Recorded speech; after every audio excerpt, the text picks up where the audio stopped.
Good morning, students. Today I am going to start a new series of video lectures. These videos are specifically created for civil engineering students. Through this series of videos, I would teach various civil engineering subjects, starting with the surveying, one of the important subject. I will cover all the important aspects of the subject in detail, which is important as per the exam point of view. This video series definitely benefit all the aspirants of ESE, GRADE, PSUs and all the other exams along with the BTech students. So first of all, this is a repetition video. The video which I was uploaded earlier have low quality, so on the demand I have recorded another video. So without wasting time, let's start again. So first of all, let us talk about the definition of the surveying. So surveying is an art or science of locating various points on the Earth's surface by means of horizontal and vertical measurements. These measurements may be taken directly or indirectly, and plotting those points on the Earth's surface or preparing a map. So basically what we do in the survey, we plot the location of the points on the Earth's surface with respect to measurements, whether horizontal or vertical. So position of points are plotted manually by Wells traverse table, which I am going to talk about in the following lectures, or by the help of any software such as AutoCAD, ArcGIS, QGIS, NV, etc. So let's move to the another slide. So let us talk about the principle of the surveying. So there are two principles of the surveying. First, working from whole to part, and another is locating a point with respect to two known points or two known reference points.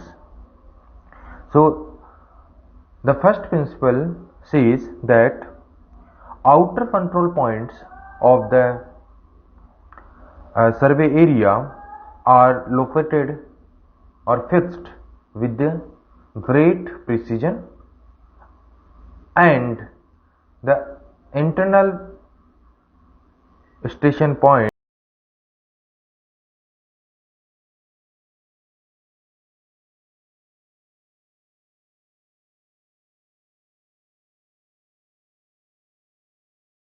firstly, then we move inside the area and locate another station points.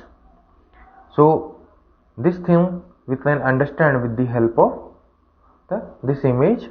I have taken this image and I have chosen outer control points such as A, B, C, D, E, and now I have joined the outer control points and constructed a closed traverse.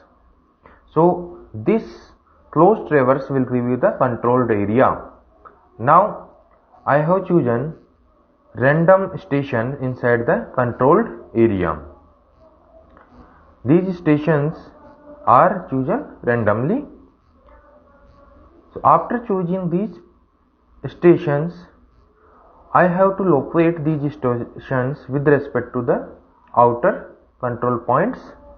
The maximum, I will try to locate maximum points with respect to the outer control points.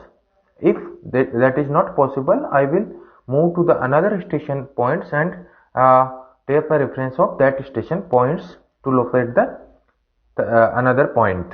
Okay, so you can see this. I have located first point with respect to A and B. Then I have moved to sixth and located point C sixth with respect to B and C.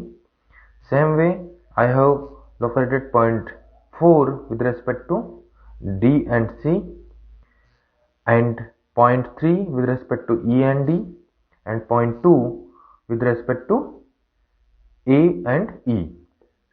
So I have moved inside the area and located the nearby station points with respect to outer control points. Okay, these now I have another traverse. You can see A1, B, 6, C, 4, D, 3, E, 2, A. So in this manner, I have moved inside the area and formed the network of triangle. These triangles are bigger in the size. Now I have moved to the another station points and taken the reference of the previous points and located the 8, 7,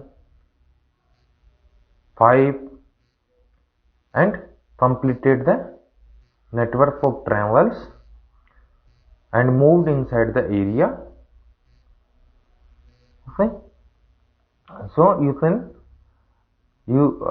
I hope you have understood that how I covered whole area and formed the network of triangles. Now these are the 3 points of the first principle. The outer control points are fixed with great precision. Highly precise instrument is used, such as electronic theodolite or total station. Internal survey stations may or may not be fixed with the precise instrument. As per the require, we will use the instrument. The reduction of the errors taken place when we moved inside the area. Okay, when we moved outer control points to the inner stations, the reduction of the errors take place. If we do opposite to the to this principle, what will happen? There will be accumulation of the errors when we move inside to outside of the area, and the final outer stations will have large amount of the error that will give wrong location of the outer points. Okay, I hope you have understood. So now let's move to the another principle. This is the locating a point with respect to two known points. So I have chosen station A and B. These are the permanent structures, museum and tower. Now with respect to these 2 points, I have to locate object O, that is a tree. Now there are five type of methods by which we can locate the point O. Okay, so we have 2 measurements, angular and direct line measurement and angular measurement. With respect to that, we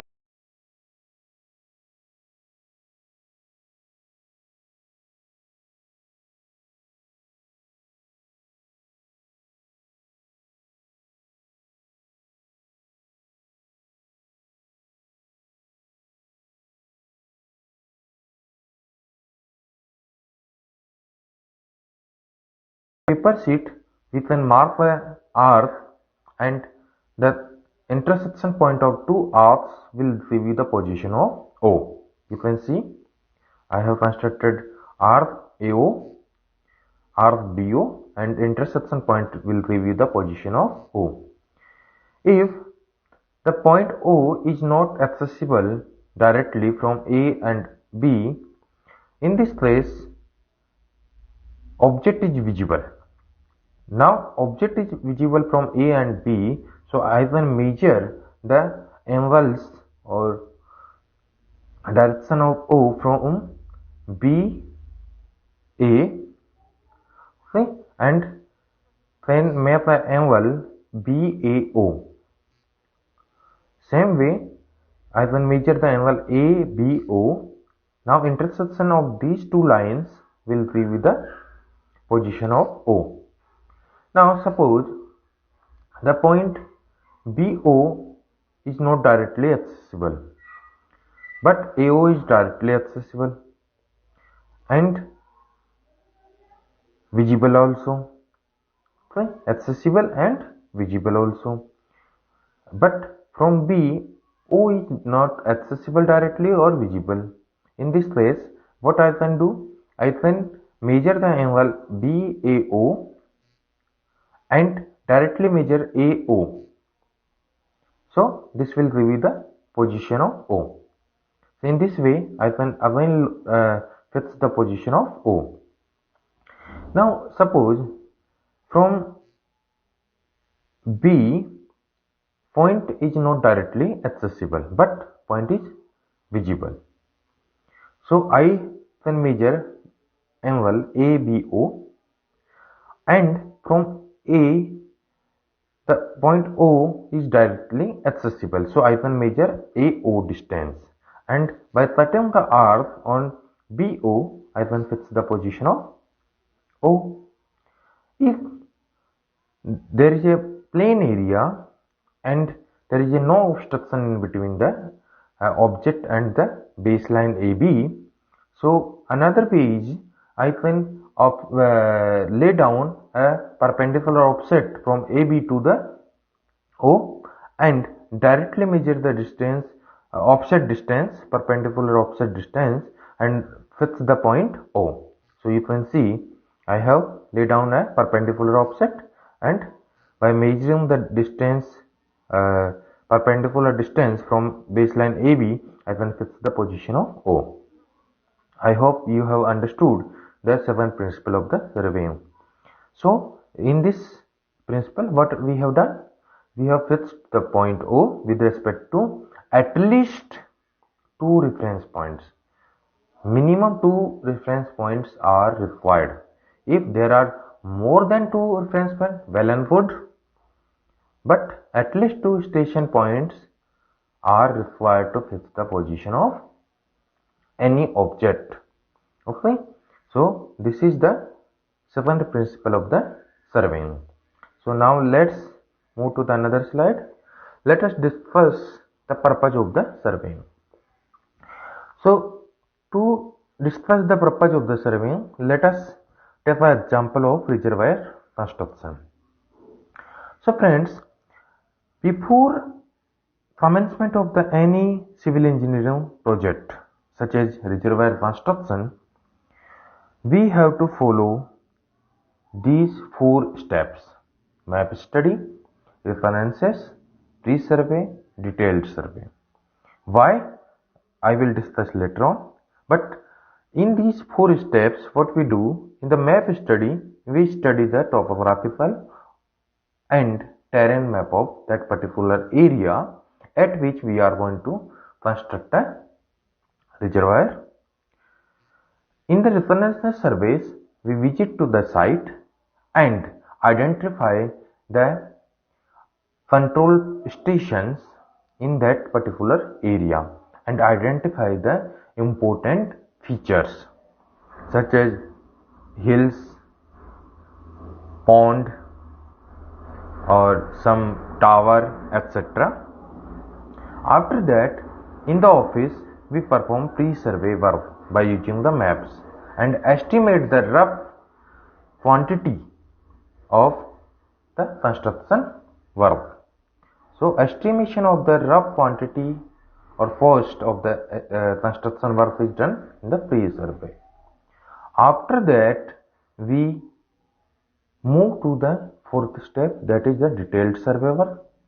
In this survey work, we move on the site and perform the actual survey work on the site. And by doing this, we estimate the quantity of material required, quantity of cutting and filling required at the site, and actual cost of the construction work that is going to be applied on the project. So in this manner we have to complete the 4 steps of the engineering survey work. So what is the benefit of this? The benefit is that before the commencement of the construction work, we came to know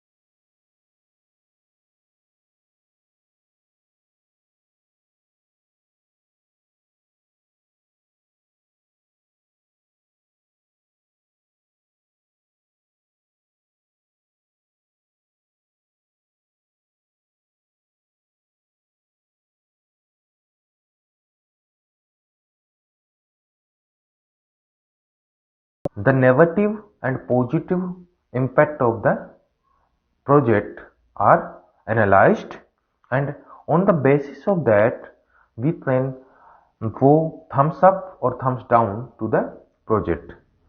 That means we can make ourselves clear that this project is going to be run or not. So before the commencement of the project, we have chosen that this project is required or not. This is also an important aspect of the surveying. Now this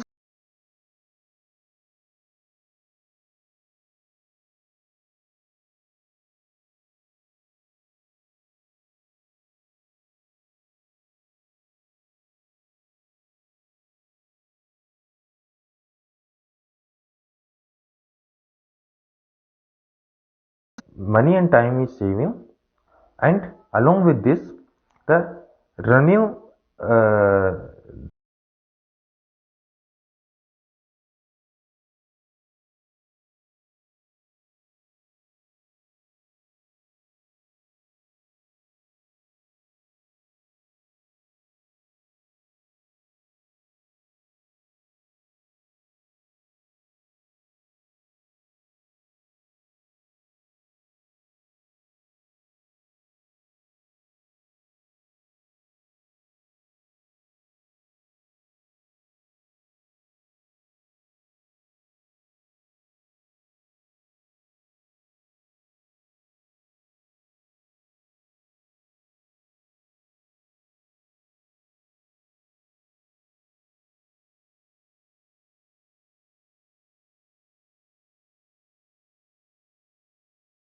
we can find the amount of the cutting and filling required.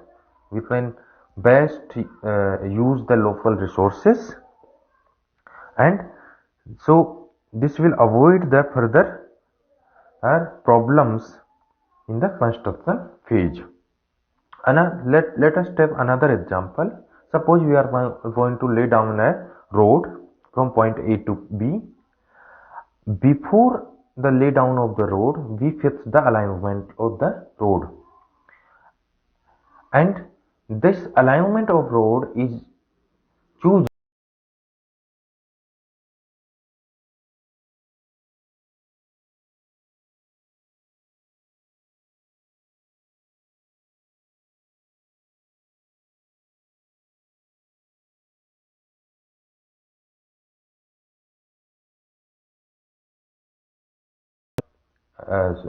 before the lay down of road, we fix the alignment as per the benefit.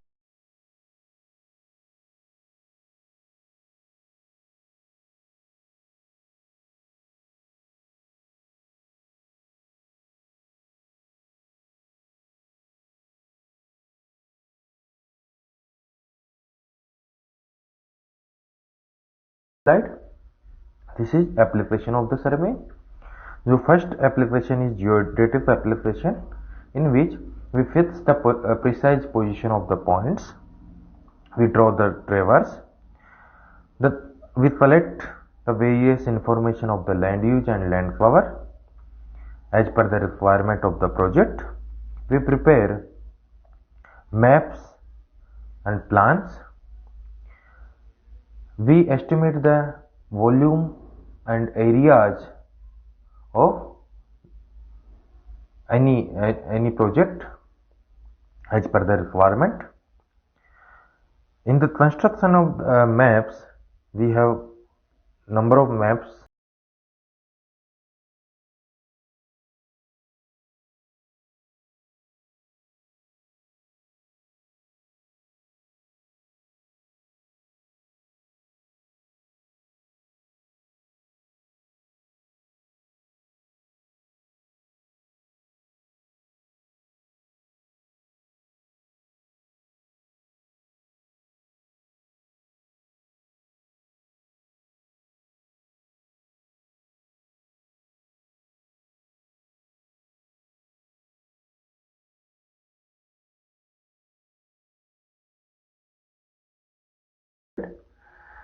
So primary divisions of the survey.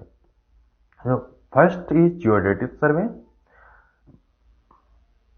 In the geodetic survey, we consider the actual shape of the earth. That means the actual shape of the earth is not a flat. It is highly undulating surface that is known as geoid. So geoid is considered when we are going to measure the any line or any kind of measurement. Okay, and the lines measured are not plane lines. These are the spherical lines, and the triangle formed is spherical triangle, not a plane triangle. So the triangle which is drawn on the paper sheet is a plane triangle, and when we consider a spherical surface and join the 3 points on the spherical surface, we formed a spherical triangle. Okay. Geodetic surveying is done for highly accurate work because the results are highly accurate. It is carried out for large areas and important works. Okay. Let's move. Another division of the surveying is plane surveying. So in this surveying, we neglect the actual earth surface, that is geoid, and we assume the earth surface as a plane surface. So the lines formed in this surveying is plane lines, not a spherical line, and the triangle are the plane triangles, not spherical triangles. This survey, this plane surveying is used for small areas less than 195.5 kilometer squares, and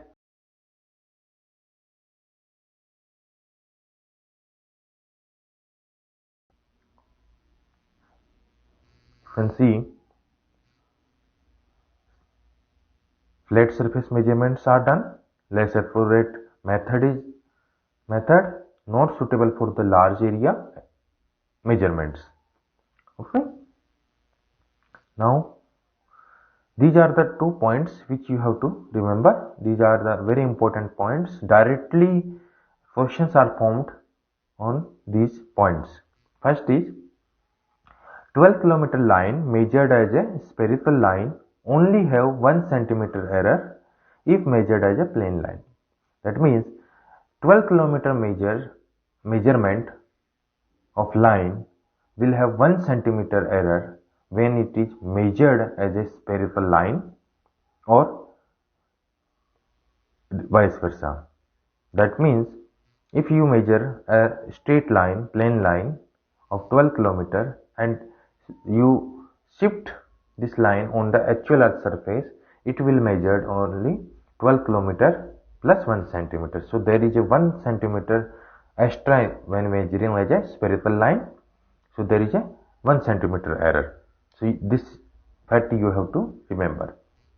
Another fact is 195.5 kilometer square area measured as a spherical triangle area only have 1/7 angular distortion if measured as a plane triangular area. That means if you draw a triangle on the paper sheet, that is plane triangle, and if you draw a triangle by choosing 3 points on a spherical surface, the triangle formed is spherical triangle. So sum of the angles of a spherical triangle will be 1/7 higher than the sum of the angles of the plane triangle. So there will be 1/7 distortion. So this fact you can see plane triangle and spherical triangle. Okay.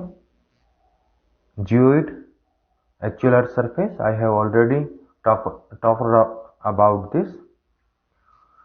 So up to now, any questions, any doubts, please drop a comment or directly email to me. If you like the video, please like and share and subscribe the channel so you can have latest updates. This is the revision video. I have already uploaded this video, but quality was low, so I have created this video. Thank you.